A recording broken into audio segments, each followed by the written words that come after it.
সমাজে যখন কোনো বিপদ এসে পড়ে, সেই বিপন্নতা থেকে অনেক সময় দেখা যায় যে শিল্পী, সাহিত্যিক, বুদ্ধিজীবীরা রাস্তায় নেমে পড়েছেন। প্রফুল্ল সেনের পুলিশ খাদ্য আন্দোলনে গুলি চালালো, তখন যে শিল্পী, বুদ্ধিজীবীদের মিছিল আমরা শুনেছি, তখন আমরা সবাই জন্মেছি, কাজে শুনেছি যে সেই মিছিলের পুরোভাগে আরো অনেকের মধ্যে সত্যজিৎ রায়ও ছিলেন।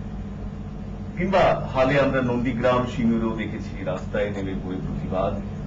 কিন্তু শিল্পীর যেটা আসল জায়গা, সিনেমা বা থিয়েটার বা সাহিত্য, গল্প, উপন্যাস, কবিতা, গান, এইসব জায়গায় শিল্পী যখনই অস্বস্তি বোধ করেন, একটা ক্ষত তৈরি হয় তার হৃদয়ে, ব্যক্তি মানুষ হিসেবে বা সামাজিক মানুষ হিসেবে বিপন্নতা বোধ করেন, তখন তিনি তার কাজের মধ্যে সেই প্রতিবাদ লিপিবদ্ধ করেন, প্রকাশিত করেন।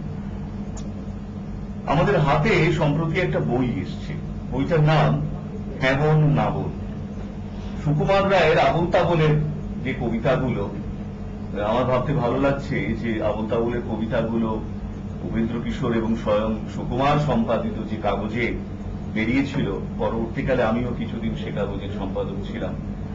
সেই কাগজের সেই কবিতাগুলো প্রায় 100 বছর হতে চলল, এত বছর ধরে বাঙালির প্রিয় সেই কবিতাগুলোর একটা প্যারোডি লিখেছেন পার্থ দাশগুপ্ত নামক একজন কবি। এই বইটা বেরিয়েছে এবং এই প্রতিবাদের ভাষা, এই জায়গা থেকে আমাদের মনে হলো আমরা একটা কথা বলার অনুষ্ঠান করতে পারি, যেখানে শিল্পীরা কিভাবে প্রতিবাদ করেন এই নিয়ে কথা হবে। তাই আমরা আজকে একজন নাট্য ব্যক্তিত্বকেও ডেকে নিয়েছি, এই কবিও আছেন, এবং আপনারাও ইচ্ছে করলে আমাদের মধ্যে শটাং ঢুকে পড়তে পারেন টেলিফোনে, 2টো নম্বর পর্দায় দেখা যাচ্ছে। আর কথা বাড়াচ্ছি না, শটাং আলোচনায় যাই। আমি সুজয় সোম, আমার পাশে রয়েছেন অতি গুরুত্বপূর্ণ নাট্য ব্যক্তিত্ব বিভাস চক্রবর্তী, আর রয়েছেন এই হেমল নাবলের রচয়িতা পার্থ দাশগুপ্ত। নমস্কার। পার্থ, এই তোমার বই, এবং কোন জায়গা থেকে তোমার মনে হলো যে এই গোটা আবুল তাবল 1923 সালে যে বইটা বেরিয়েছে, 1913-14 সাল থেকে যে বই কবিতাগুলো লেখা হয়েছে, 100 বছর হতে চলল যে কবিতাগুলোর বয়স, তার থেকে আজকের সিঙ্গুর, নন্দীগ্রাম, লালগড়ের দৃষ্টিকোণ থেকে, সাধারণ মানুষের দৃষ্টিকোণ থেকে এরকম একটা বই করি? দেখুন, আমি যে খুব পরিকল্পনা করে বইটা লিখেছি এরকম নয়। আপনি জানেন আমি টেলিভিশনে একটি অনুষ্ঠানের প্রযোজক ছিলাম, আপনি নিজে সেই অনুষ্ঠানে গেছেন। সেই প্রযোজনার সূত্রে সিঙ্গুর এবং নন্দীগ্রামে একাধিকবার আমাকে যেতে হয়েছে, এবং সেখানে আমি প্রত্যক্ষ করেছি যে সাধারণ গ্রামবাসীর উপর সিপিআইএম দল, তাদের কিলার বাহিনী, লেঠেল বাহিনী এবং পুলিশ কিভাবে মাত্রা ছাড়া অত্যাচার করেছে। পাশাপাশি এটাও দেখেছি যে সেখানকার মানুষ কিভাবে সেটা প্রতিরোধ করেছে। এবং এই দুটো জিনিস দেখার পরে আমার একটা মানসিক অস্থিরতার জায়গা তৈরি হয়, এবং সেটা এতটাই যে আমার ক্ষুধা তৃষ্ণা কমে গেছিল, আমার রাতে ঘুম হতো না, এবং আমাকে পেশাদার মনস্তাত্ত্বিকের সাহায্য নিতে হয়েছিল নিজেকে একটা স্বাভাবিক সুস্থ কর্মজীবনে ফিরিয়ে আনার রাস্তায়। এতটাই দীর্ঘদিন ধরে এই একটা ব্যাপার চলেছিল। তো স্বাভাবিকভাবেই আমি প্রতিবাদ করতে চেয়েছিলাম একজন সংবেদনশীল মানুষ হিসেবে, এবং আমি চতুর্দিকে দেখছিলাম যে নানা রকম প্রতিবাদ হচ্ছে, প্রতিবাদে নানা রকম ভাষা। কখনো কেউ মোমবাতি জ্বালিয়ে যাচ্ছেন, কেউ স্ট্রিট কর্নারে বক্তৃতা করছেন, কেউ নাটক করছেন, কেউ কিছু করছেন, কেউ মিছিলে হাঁটছেন, কেউ তেড়ে গাল দিচ্ছেন, যেটা তারা সবচেয়ে ভালো পারেন। আমার যে বেড়ে ওঠা বা হয়ে ওঠা, বা আমি নিজেকে যে জায়গা থেকে দেখি, তাতে আমার মনে হয়নি আমি একজন ব্যক্তি মানুষ হিসেবে এর কোনোটার সাথে নিজেকে মেলাতে পারি। আচ্ছা, আংশিকভাবে হলেও পুরোপুরি মেলাতে পারি না, অর্থাৎ খুব একটা সায় পাচ্ছিলাম না ভেতরে। যদিও আমার মনে পড়ছে পার্থ, তুমি যে একটি টিভি চ্যানেলে যে অনুষ্ঠানটায় জড়িয়েছিলে প্রযোজক হিসেবে, সেই অনুষ্ঠানটার মারফত কিন্তু কবি সুমন সে অনুষ্ঠানের সঞ্চালক ছিলেন। ফলে তোমরা দুজনে মিলে কিন্তু এই কাজটাই তোমরা টেলিভিশনের একটা চ্যানেল মারফত করতে পারছি।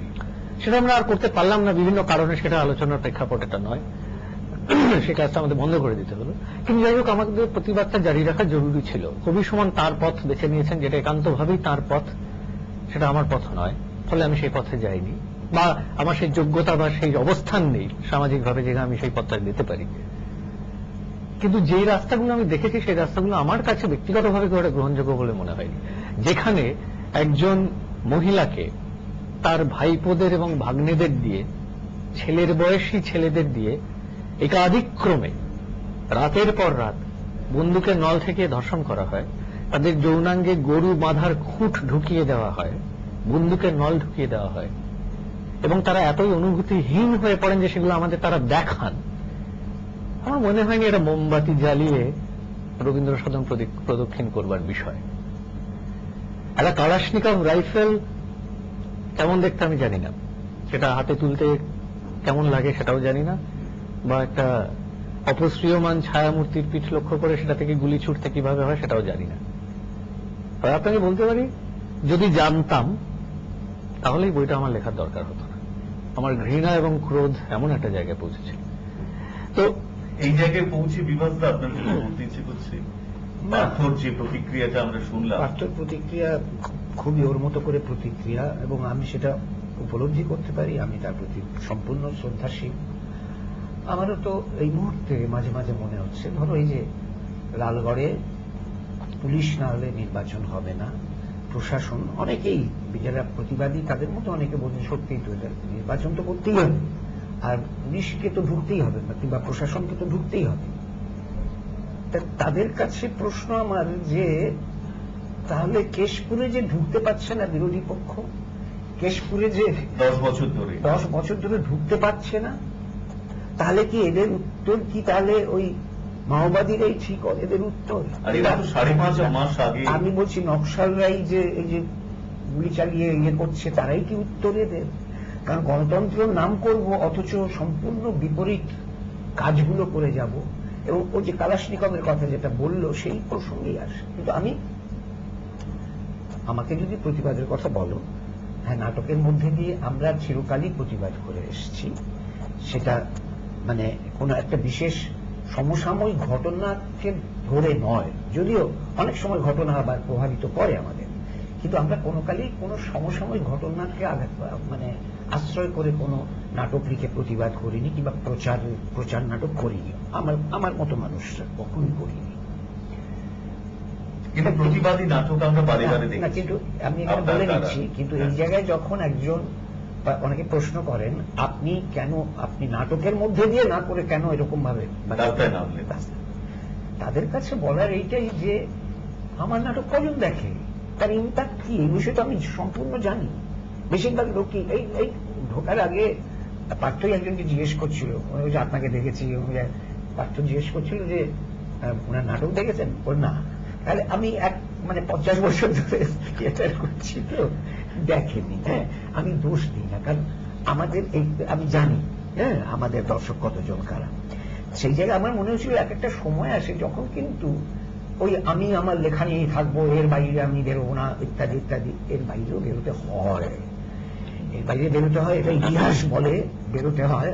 স্পেনের গৃহযুদ্ধে, স্পেনের ইয়েতে প্রচুর শিল্পী, সাহিত্যিক, বুদ্ধিজীবীরা সশস্ত্র ভাবে যোগ দিয়েছিলেন, তারা লড়েছেন। তেমন তো দার্শনিক বার্ট্রান্ড রাসেল অ্যাটমিক পারমাণবিক একা রাস্তায় নেমেছেন। হ্যাঁ, তারপর 100 জনের একটা ক্লাব তৈরি করেছেন। এই যে এইগুলো হয়। আর এমনি শিল্পী সাহিত্যিকদের যে প্রতিবাদের ভাষা, এটা আমাদের মোটামুটি, আমি তো থিয়েটার করি, থিয়েটারে এটা আমাদের একটা ঐতিহ্যই রয়ে গেছে সেই গিরিশবাবুদের সময় থেকে। স্বাধীনতা আন্দোলনের সপক্ষে তারা অনেক কাজ করেছেন, অনেক নাটক লিখেছেন। তখন একটা পরাধীন জাতি একের পর এক যন্ত্রণা, মানে পুরাণ মহাকাব্য থেকে হ্যাঁ। বিষয় বাঁচা হচ্ছে, কিন্তু তার একটা কারণ কি আপনার মনে হয় না, সরি হ্যাঁ, নিশ্চয়ই বলবো। মনে হয় না যে মানে একটা ভিজুয়াল মিডিয়ামে একটা মানুষকে তার সমসাময়িকতাটাকে যেভাবে তার একটা চিত্রপটে এঁকে দেওয়া যায় সেটা বোধহয় আর কোনোভাবেই সম্ভব না। হ্যাঁ। এই জন্য নাটকটা এত জরুরি একটা বিষয়। নাটকটা হচ্ছে, আমি বলি, this is a social act, Absolutely. সামাজিক প্রক্রিয়া, হ্যাঁ। সামাজিক ক্রিয়া। অর্থাৎ কিছু মানুষ বসে আছেন জ্যান্ত, এই সময়ের হ্যাঁ। মানুষ, আর আমি এই সময় তারা relate করতে পারছেন না। আমি এখানে দাঁড়িয়ে কিছু কথা বলছি, আমার অভিজ্ঞতা, আমার উপলব্ধির কথা, আমার মতে যেটা সত্য, যেটা বলা উচিত, মানুষের সঙ্গে ভাগ করে নেওয়া উচিত, সেইটা আমি বলছি। সেখানে একটা অদ্ভুত দেয়া নেয়া চলতে থাকে। সেই জায়গায় কিন্তু ঠিক সেই জন্যই কিন্তু এই মানে যখন আমরা পরাধীন তখন এই মানুষরা বলেছেন, যখন আমরা মানে সাধারণ মানুষদের মানে প্রকৃত স্বাধীনতা আসেনি তাদের, মানে এখনো তাই অনেক অনেক জায়গায় সেইগুলো নিয়ে কথা বলেছি। এরকম ভাবে কিন্তু থিয়েটারের মানুষরা বলে আসছেন। কিন্তু এই মুহূর্তে দাঁড়িয়ে যদি বলি, আমার থিয়েটার কিন্তু কতিপয় ব্যতিক্রম ছাড়া আমার থিয়েটার মানে এমনই ব্যবস্থাটা এমনই তাতে পচন ধরে গেছে, মানে একেবারে আত্মার পচন ধরেছে। সেই জায়গায় আমি বলবো থিয়েটারের বহু মানুষের যা করা উচিত ছিল তারা করছেন না। কালকে দেবেশ ফোন করেছিল, দেবেশ চট্টোপাধ্যায়। দেবেশ নতুন নাটক শুরু করছে, কিন্তু বলল যে সুজয়দা, ওই সামনে নির্বাচন বলি আমার উইঙ্কল টুইঙ্কল নাটকটা যেটা 7-8 বছর ধরে করছি, সেটা আবার 10 তারিখ 10 মে আমরা একাডেমিতে করছি। এইসব ঘটনা ঘটার অনেক আগে ব্রাত্য বসুর যে লেখা নাটকটা উইঙ্কল টুইঙ্কল খুবই প্রতিবাদের নাটক এবং জনপ্রিয়। 7-8 বছর ধরে ওরা বছরে অনেক কিছু শো করে। তো এই জায়গাগুলো তো আমরা দেখেছি। আমরা দেখেছি যেটা পার্থ তুমি বলবে যে সত্যজিৎ রায় যেমন খাদ্য আন্দোলনের বিরুদ্ধে, গুলি চালানোর বিরুদ্ধে রাস্তায় নেমেছেন, আবার ইন্দিরা গান্ধীর জরুরি অবস্থার বিরুদ্ধে ওই সময়টাকে নিয়ে জনআরণ্য করলেন, আবার একেবারে ইন্দিরা গান্ধীর বিরুদ্ধেই উনি হীরক রাজার দেশে চিত্রনাট্য লিখলেন, যেটা খুব ইন্টারেস্টিংলি এখন বুদ্ধবাবুর বিরুদ্ধে ব্যবহার করে। বা গুপি গাইন বাঘাবাইন তো আমার মনে আছে যখন নন্দীগ্রাম হয় তখন একটি টেলিভিশন চ্যানেল, নাম করবো না, সবাই জানেন, তারা তো গুপি গাইন থেকে এক্সার্পস নিয়ে, অংশবিশেষ নিয়ে, ফ্রেম নিয়ে ইত্যাদি এটা করেছে এবং সেটা খুব প্রাসঙ্গিক মনে হয়েছে। এমনকি বুদ্ধদেব ভট্টাচার্যই ছিলেন হীরক রাজার দেশের প্রযোজক। হ্যাঁ, মানে তথ্য সংস্কৃতি দপ্তর, ভাগ্যের পরিবেশ কথাটা খুব পুরনো হয়ে গেছে, কিন্তু বোধহয় আসলে কি অনেকগুলো লেখা এরকম দেখা যাবে ইতিহাসে রয়েছে। ধরো 1984 জর্জ অরওয়েলের লেখা বা অ্যানিমাল ফার্ম, এগুলো তো লিখেছিল তো মানে কমিউনিস্ট বিরোধিতা থেকে। কিন্তু 1984 আজকে যদি আমেরিকার বিরুদ্ধে প্রয়োগ করা যায় 1984টা, তাহলে খাতে খাতে মিলে যাবে, একদম মিলে যাবে, একেবারেই মিলে যাবে। ওটা কিন্তু কমিউনিস্ট বিরোধিতা থেকে, রাশিয়ার বিরোধিতা থেকে লেখা হয়েছিল। এই ধরনের কিন্তু রিইন্টারপ্রিটেশন এবং সময়ের সাথে সাথে পাল্টে যায়। আচ্ছা, আমরা তোমার কারণগুলো তো শুনবই। আমার মনে হয় যে তুমি যা লিখেছো সবচেয়ে প্রতিনিধিত্বমূলক একটা ছড়া, সুকুমারকে তুমি কিভাবে 2009-এ আনলে শিমুর নন্দীগ্রাম লালগড়ের প্রেক্ষিতে, তার একটা স্পষ্ট ধারণা আমাদের দর্শকরা পাক। বেশ, তুমি নিজেই আবৃত্তি করো। ঠিক আছে। ধরুন, সুকুমার লিখেছিলেন বোম্বাগড়ের রাজা। কেউ কি জানো সদাই কেন বোম্বাগড়ের রাজা ছবির ফ্রেমে বাঁধিয়ে রাখেন আম সত্য ভাজা। এটা নিয়ে কোন রকম টিকা টিপ্পণী করবার ধৃষ্টতাই দেখাবার আমার কোনো জায়গা নেই, কারণ এটা যে জায়গা থেকে এসেছে, I think Sukumar Ray is a freak, is an accident. Sukumar Ray একটি অঘটন। কোন যুক্তিগ্রাহ্য জায়গা থেকে সুকুমার রায়কে অন্তত এক্সপ্লেন করা যায় বলে আমার মনে হয় না। কিন্তু আমি তো নেহাতি একটা ছাপোষা সাধারণ লোক, ফলে আমার আসলে ফর্মটা, সেটা নিয়ে আমরা পরে কথা বলবো, আপনি যদি প্রশ্ন করেন। তবে ফর্মটা টেলিফোন ধরে নি। আচ্ছা, হ্যাঁ বলুন। হ্যালো, হ্যাঁ, আমি পার্থদাদুকে আসলে জিজ্ঞেস করতে চাইছি যে এত কিছু থাকতে উনি কেন সুকুমার রায় বেছে নিলেন? সুকুমার রায় আবল তাবল আমরা তো বাচ্চাদের জন্য রিজার্ভ করে রেখেছিলাম, তাই না? বাচ্চারা আমোদ করবে, প্রমোদ করবে, আবল তাবল নিয়ে নানা রকম বেশ, আসলে বাচ্চারা নয়, সব বয়সের বাচ্চারা। আমরা সন্দেশে একটা বিজ্ঞাপনও করতাম সব বয়সের ছোটদের জন্য। আচ্ছা, ও বলুক, একটু ছোট্ট করে বলে নিয়ে তুমি বলো। আমি উত্তর দিয়ে দিই হ্যাঁ, প্রশ্নটা। সেটাই বলছি। প্রথম কথা হচ্ছে, আমি সুজাতার সাথে সম্পূর্ণ একমত যে সুকুমার রায় বাচ্চাদের লেখক, এটা একটা অতি সরলীকরণ, এবং আমাদের জাতিটাই একটা অতি সরলীকরণ করবার জন্য ব্যগ্র হয়ে আছে সমস্ত ব্যাপারে। আমরা ওরাটা যেই জায়গা থেকে এসছে, এটাও প্রশ্নটাও বোধহয় একই জায়গা থেকে এলো। তো প্রথম কথা, আবল তাবল বাচ্চাদের জন্য লেখা নয়, ইহা খেয়াল রসের বই, সুতরাং সেই রস যাহারা উপলব্ধি করিতে পারেন না, এই বই তাহাদের জন্য নহে। এটা সুকুমার রায়ের ভূমিকা। একদম। তো সেখানে কোনো বয়সের বিষয় না, খেয়াল রসটা সকলেরই। এক। দুই হচ্ছে, বিষয়টা হলো প্রতিবাদের ভাষা। আমার যেটা আবার বললাম, আপনি যদি অনুষ্ঠানটা শুনে থাকেন, যিনি ফোন করেছেন, আমি আগেই বলেছি আমি ভাষা খুঁজে বেড়াচ্ছিলাম, আমি আমার জায়গা খুঁজে বেড়াচ্ছিলাম। সেই জায়গাটা আমি সুকুমার রায়ের আবল তাবলের মধ্যে আবিষ্কার করলাম। এবং এটা এমনই আশ্চর্য বিভাসদা, যে আমি যখন, এটা ঘটনাটা এরকম ঘটেছিল, পুজোর ছুটি, আমার ছেলে যার বয়স এখন 10, ও ঘটনাচক্রে নাটক করে, এবং ওকে আমি একটু ভয়েস মডুলেশন ইত্যাদি কি করে একটা উচ্চারণ স্পষ্ট করতে হয় বা একটা কথাকে বলতে হয় সঠিকভাবে, সেটা নিয়ে একটু কথাবার্তা বলছিলাম, এবং উদাহরণস্বরূপ আবল তাবলটা বেছে নিয়েছিলাম। বললাম যে এটা দেখ কিরকম সাবলীল ভাবে চলেছে ইত্যাদি ইত্যাদি। সেখানে পড়তে পড়তে হঠাৎ আমার মাথায় 4টে লাইন চলে আসে। সেটা হলো, সুকুমার লিখেছিলেন, আয়রে ভোলা খেয়াল খোলা স্বপন দোলা নাচিয়ে আয়, আয়রে পাগল আবল তাবল মত্ত মাদল বাজিয়ায়। আমার হঠাৎ মাথায় এসে গেল, আয়রে টাটা দোকান কাটা রতন দোলা নাচিয়ে আয়, আয়রে ন্যানো লজ্জা কেন মত্ত মাদল বাজিয়ায়। আমার তখন খুব ক্ষীণ ভাবে একবার মনে হলো যে এটা একটা ভাষা হতে পারে, এভাবেও একটা কথা বলা সম্ভব। এবং সেটা এরকম উদাহরণ আমাদের সাহিত্যে আছে। হ্যাঁ, আমি না আবল তাবল স্পেসিফিক্যালি আবল তাবলকে ব্যবহার করে আমি যেটা বলতে চাইছি সেটা হয়তো বলেও উঠতে পারি মনে হলো। আমি এই কবিতাটা কমপ্লিট করলাম, এবং তারপর পরপর বেশ কয়েকটা করলাম, এবং দেখলাম যেটা সব থেকে আশ্চর্য হলাম দেখে, সেটা হচ্ছে যে, এভাবে বলি যে আবল তাবলটা যেন এই পুনর্লিখনের অপেক্ষাতেই ছিল, এবং তার যে শব্দচয়ন এবং তার যে ছন্দের দোলা এবং ব্যবহার এবং চলন এবং মেজাজ এবং প্রকৃতি, সেটা যেন আজকের সমসাময়িকতার দিকে একেবারে অঙ্গুলি নির্দেশ করছে যে আমাকে ব্যবহার করো। They rendered themselves so easily to reconstruction. আরেকটা বলি পার্থ। হ্যাঁ, বলুন। এটা তো ভাবতে হবে যে প্যারোডি মানেই কিন্তু একটা কোনো সিরিয়াস জিনিসকে নিয়ে আমি লঘুভাবে চর্চা করলাম, কিংবা একটা লঘু জিনিসকে নিয়ে সিরিয়াসলি চর্চা করলাম। আমি ছোট্ট করে একটু বলে নিই, যখন সিদ্ধার্থ শঙ্কর রায় ওই বিধান রায়ের ক্যাবিনেট থেকে রিজাইন করলেন, কমিউনিস্টরা ওকে নিয়ে খুব হইচই নাচানাচি শুরু করলো, কমিউনিস্টদের সমর্থিত প্রার্থী হিসেবে দাঁড়ালেন বিধানসভায়, তখন আমরাও ছিলাম সেই নির্বাচনের সময়।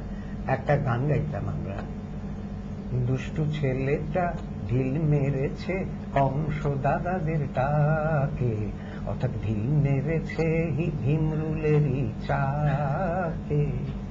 এই যে কথাটা, তারপর আমাদের যারা বানিয়ে ভাড়া দুলছে সুখের গোলায় পাঁচটা এবার হুল ফোটা, এইটা একটু কিন্তু গানটা কিন্তু মৌ বনে একদম অন্য মেজাজের, এর সঙ্গে কোন এই রাজনীতি অমুকি সেই, কিন্তু এইটাই হচ্ছে প্যারোডির ধর্ম। এটা তো ধর্ম। কিন্তু একটা তফাৎ আছে, সেটা আমি বলছি। আমি বহু প্যারোডি দেখেছি যেখানে এই যেটা বললেন, মেজাজটা যেহেতু, ধরুন আমি রবীন্দ্রনাথের একটা গান যদি প্যারোডি করি, রবীন্দ্রনাথ ঈশ্বরকে নিবেদন করছেন গানটা, সেটা আমি অন্য রকম করলাম, লঘু করলাম। সমস্যাটা হলো আধারটা যেহেতু একটা ভাবে স্থির করা হয়ে গিয়েছে, ফলে আমার প্যারোডিটা কিন্তু জুৎসই হলো না। আমি বোঝাতে পারছি কি বলতে পেরেছি? ফলে সুকুমার রায় আবল তাবল যেহেতু মেজাজটাই লঘু, এবং মেজাজটা অত্যন্ত স্যাটারিক্যাল, মানে শুধু লঘু নয়, ট্যাস গরু গরু নয় আসলে পাখি সে যার খুশি দেখে এসে হারুদের আপিসে, এটা সুকুমার তো যা দেখছিলেন তার উপরে সোশ্যাল কমেন্টারি।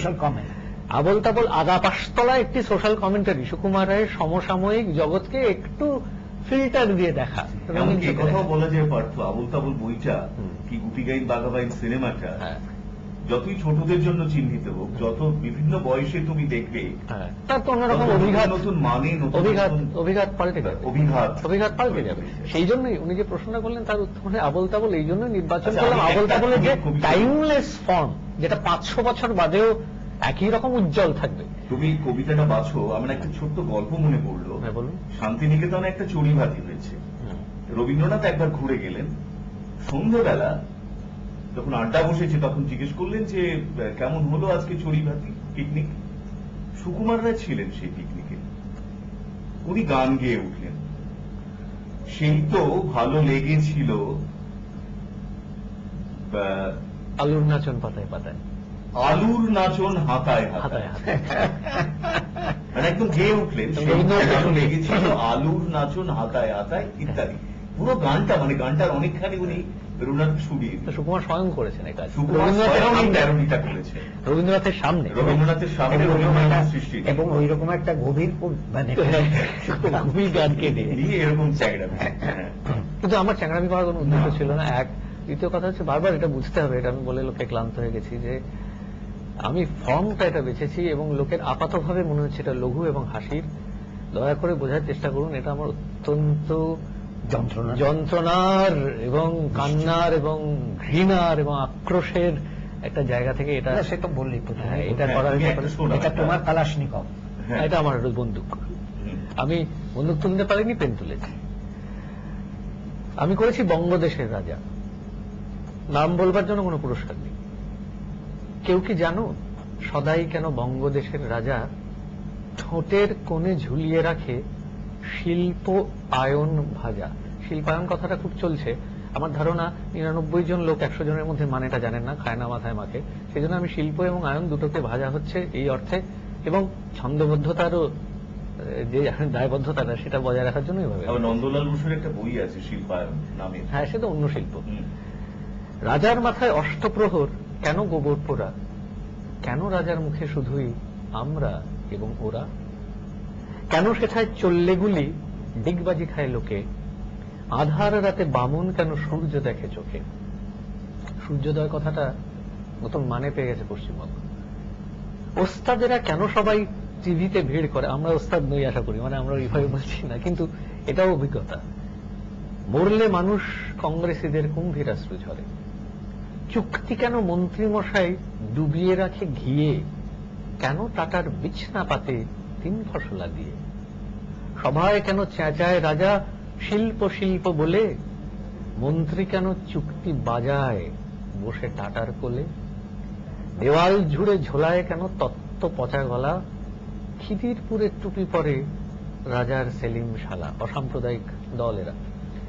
রাজার খুঁড়ে নাচেন কেন মুন্ডমালা পরে, এমন কেন ঘটছে তা কেউ বলতে পারো মনে? হ্যাঁ বলুন। হ্যাঁ, যেটা বলছিলাম পার্থ দাশগুপ্তকে, হ্যাঁ, যে আমি কিন্তু অন্য কিছু বলিনি। আমি জানি আপনি তো আপনার কথাটা বলেছেন একবার বন্ধু, পার্থ তার উত্তর দিয়েছেন, আমিও আমার মতো করে বলেছি। হ্যাঁ, নতুন কোন বন্ধুর ফোন আশা করি আমরা ধরতে পারবো আমাদের কথার ফাঁকে। বিমানদা কি মনে হল? না, মানে আমার তো সেদিন পয়লা বৈশাখের ঠিক আগের রাতে নেতাজি ইন্ডোর স্টেডিয়ামে পশ্চিমবঙ্গ সাংস্কৃতিক মঞ্চের একটা অনুষ্ঠানে বিভাসদা তার অন্যতম, মানে কার্ডে বিভাসদারও নাম ছিল, সেই অনুষ্ঠানে তোমার এই বইটার কবিতাগুলো নিয়ে নাচ এবং গান হয়েছে, এবং সেটা একটি টেলিভিশন চ্যানেল টেলিকাস্ট করেছে। কাজে বহু মানুষের কাছেও প্রসঙ্গ না তোলাই ভালো, কারণ কি এটা এখানে বলাটা ঠিক হবে কিনা জানি না, তবে তুমি তুলে ফেললে বলে বলছি যে পাঠ্যকে এই ব্যাপারে জানানো হয়।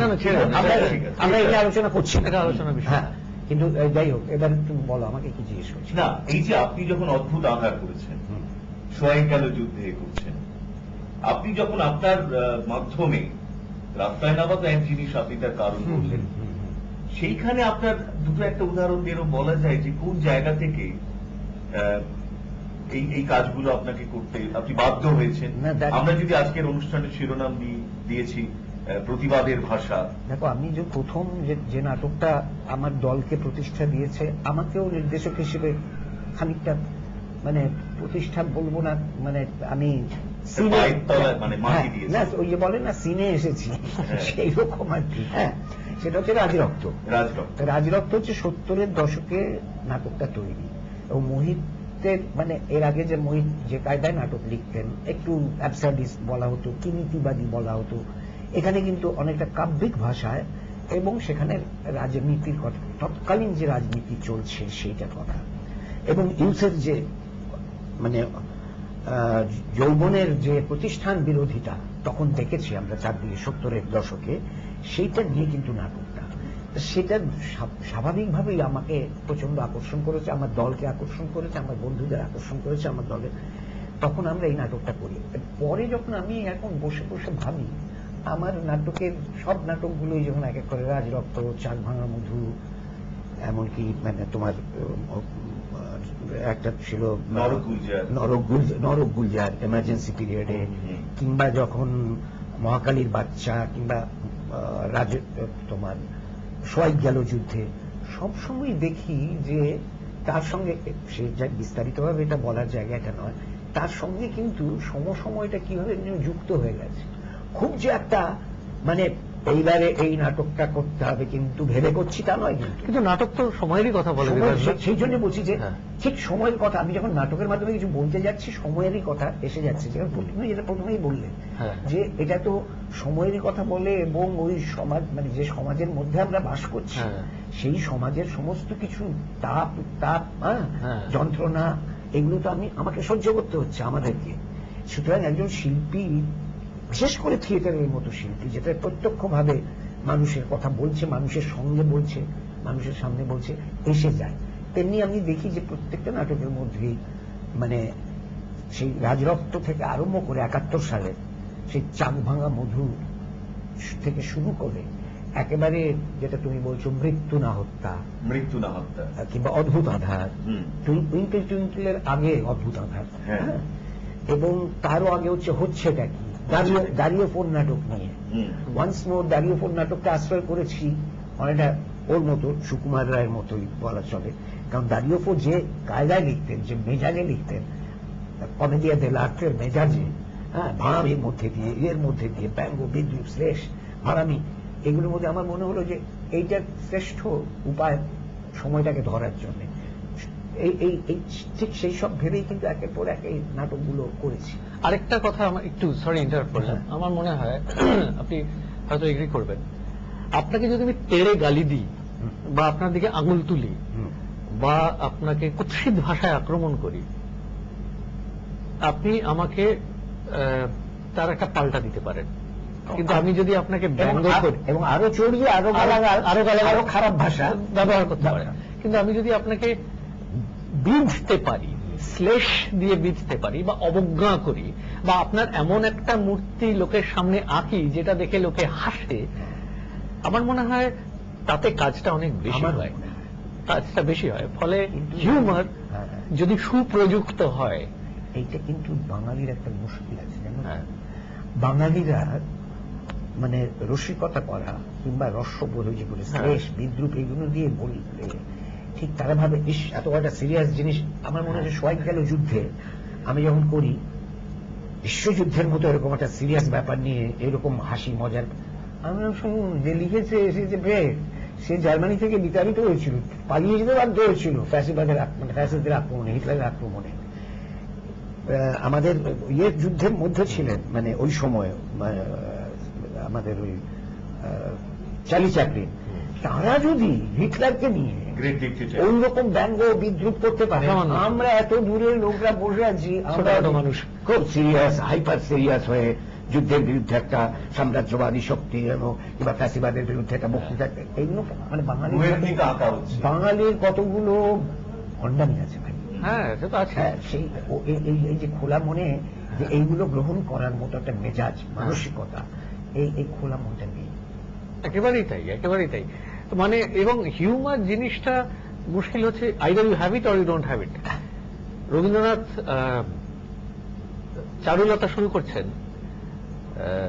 এটা লিখে যে ভূপতির কাজ করিবার কোনো প্রয়োজন ছিল না, কারণ তাহার বাবা অনেক সম্পত্তি রাখিয়া গিয়েছিলেন এবং দেশটাও গরম।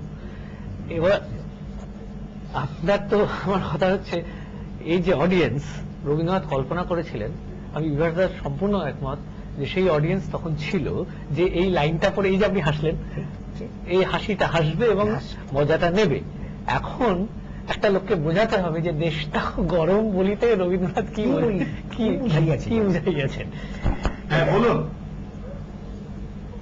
হ্যালো হ্যালো হ্যাঁ হ্যালো বলুন, হ্যালো আপনি বলুন, আমরা শুনতে পাচ্ছি আপনার কণ্ঠস্বর। উনি শুনতে পাচ্ছেন না তোমার? হ্যালো ছেড়ে ভাই। বিভাস চক্রবর্তী, পার্থ দাশগুপ্ত এবং সুজয় হ্যালো। আপনার প্রশ্ন শোনার অপেক্ষায়। হ্যালো বলুন। সুজয় হ্যাঁ হ্যালো হ্যাঁ বলুন, সুজয় কথা বলছি।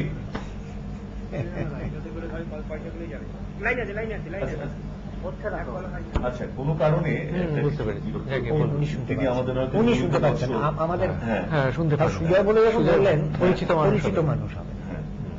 তো বা অনেক সময় হয় দর্শকরা আমাকে নিয়মিত দেখে দেখে হ্যাঁ। হয়তো বয়সে বড়, তিনিও হয়তো এরকমভাবে রাখতে পারেন। হ্যাঁ। না, আমি বাড়িতেও যখন উল্টেছি তোমার বইটা, এখানেও মানে কোনটা ছেড়ে কোনটা শোনাবো, আমি 2-4টি লাইন একটু আমার পড়তে ইচ্ছে করছে, তারপর তুমি একটা ভালো করে শুনো। আমি বলছি যে বিমান- না, না, তুমি পড়ো। হ্যাঁ। আমি বলছি যে আমি মানে এটা দেখার পরে হ্যাঁ আমি তারপরে মানে ওইখানেই বসে অনেকগুলো পড়ে নিলাম। হ্যাঁ ব্রাত্য আবার কিছু পড়ে শোনালো আমাদের ব্রাত্য। তারপরে পার্থ একদিন এসে প্রেস ক্লাবে একটা অনুষ্ঠানের পর আমাকে বইটা দিয়ে গেল। এরপরে আমি লোককে পড়াতে, আমার স্ত্রীকে পড়াচ্ছি, আমার দলে গিয়ে আমার ছেলেদের পড়াচ্ছি, এত ভালো লাগছে। হ্যাঁ, দাদা গো, প্রশ্নটা খুব শক্ত নয়। এই বাংলার সকল ভালো, বুলেট ভালো, দখল ভালো, টাটাও ভালো, চাটাও ভালো, বাম রাস্তায় হাঁটাও ভালো, বুদ্ধ ভালো, বিমান ভালো, মারতে মশা কামান ভালো, পুলিশ ভালো, গুলিও ভালো, হাড়ও ভালো, খুলিও ভালো, সুভাষ ভালো, সুরিত ভালো, তুলতে মাথা, শহীদ ভালো। দুটো ফোন ক্রমাগত বেজে যাচ্ছে। ফোনটা ধরে নিন। হ্যাঁ, তুমি বরং শোনাবো। না, ফোনটা ধরে নিন। হ্যাঁ বলুন। হ্যাঁ বলছি সুজয়, নমস্কার নেবেন? হ্যাঁ বলুন। বলছি যে আমি বিভাসকে একটু নমস্কার জানাই। নমস্কার। নমস্কার। হ্যাঁ আচ্ছা বিভাসদা, হ্যাঁ, আপনারা যে আন্দোলনটা করছেন এই আন্দোলনটা ভালো করে চালিয়ে যান। বিষয় বহির্ভূত করে। এইটা খুব দরকার। একটু গণচেতনা মানুষের ভেতরে জেগেছে, আর একটু জাগুক, এই আশা আপনাকে করি। আচ্ছা, হ্যাঁ, আসলে আন্দোলন বলতে তোমার পক্ষে এটাও আছে, মানে মানুষ তো আন্দোলন সব করছে, হ্যাঁ। আমরা তাদের পাশে দাঁড়িয়ে অনেকে সমর্থন আমাদের মতো করে করি। মতো করে। যে যার মতো করে। নিশ্চয়ই। হ্যাঁ আমার যেটুকু ক্ষমতা, যেটুকু আমি যেটা পারি না, যেমন বললাম বন্দুক চালাতে পারি না, কি করব? হয়তো এটা বন্দুক চালানোরই সময়, কে বলতে পারে। এই যে তোমার শব্দ চয়ন, এগুলো পড়তে তো অনেক সময় লাগবে। আমি সেজন্য তুমি আরেকটা করতে পারো আমাদের সামান্য না, সময়। আমি খালি বলছি যে বলুন। এটা হ্যাঁ। কতদিন সময় লেগেছে? পুরো রচনাটা শেষ হতে লেগেছে অক্টোবরের মাঝামাঝি থেকে ফেব্রুয়ারি মাঝামাঝি, ধরুন 4 মাস। কিন্তু আপনি যদি ম্যান ডেজ ধরেন কতদিন আমি লিখেছি, তাহলে 22-23 দিন লেগেছে 48টা কবিতা লিখতে। কিন্তু এই 22-23 দিনটা 4 মাসে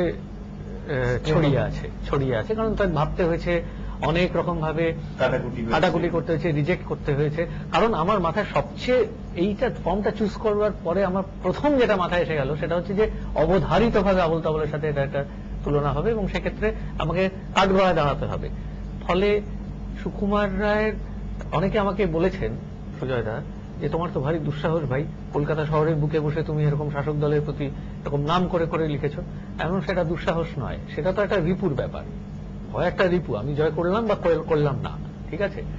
কিন্তু সুকুমার রায়ের কবিতায় হাত দিচ্ছি, সেই দুঃসাহসটা অনেক বেশি দুঃসাহস। ফলে আমাকে ভয়ঙ্কর সতর্ক থাকতে হয়েছে, সচেতন থাকতে হয়েছে। মানে আমার সবকিছু বিদ্যে বুদ্ধি মেধা সব উজাড় করে যে কোথায় কোন শব্দ বসবে, সেটা সুপ্রযুক্ত হচ্ছে কিনা, তার ছন্দ, তার কোথায় রুদ্ধ কোথায় মুক্ত, কোন ভাবে যাচ্ছে, সিলেবলস গুলো, এগুলো সম্বন্ধে ভয়ঙ্কর ভাবনা আছে। মানে ওই 4 মাস সেটা হচ্ছে যে টেকনিক্যালি এটা, হ্যাঁ, মানে 4 মাস এমন কোনো বেশি সময় খুব নয়। বেশি সময় নয়। কারণ এটা তো নিজের তাড়নায় ভেতর থেকে কবিতা বেরিয়ে এসছে তা নয়। হ্যাঁ। সেটাও বেরিয়েছে, সেই ভাবনাগুলো আছে, সেই কিন্তু ভাবনা সেটাকে এর মধ্যে construct করতে এই হবে। আধারের মধ্যে নির্মাণ করতে হবে। নির্মাণ করতে বন্ধুরা, হবে। আমরা মোটামুটি একটা ধারণা করতে পারলাম বিভাস দা এবং পার্থর সঙ্গে কথা বলে। ও লিখেছে, শুনতে পেলুম সিঙ্গুর গিয়ে টাটার নাকি ন্যানোর বিয়ে, বুদ্ধুরামকে পাত্র পেলে, জানতে চাও সে কেমন ছেলে, ইত্যাদি ইত্যাদি। আমার হঠাৎ মনে পড়ে গেল। মন্দ নয় সে পাত্র ভালো, হ্যাঁ। অতীতটাই যা বেজায় কাল। বেজায় কালো।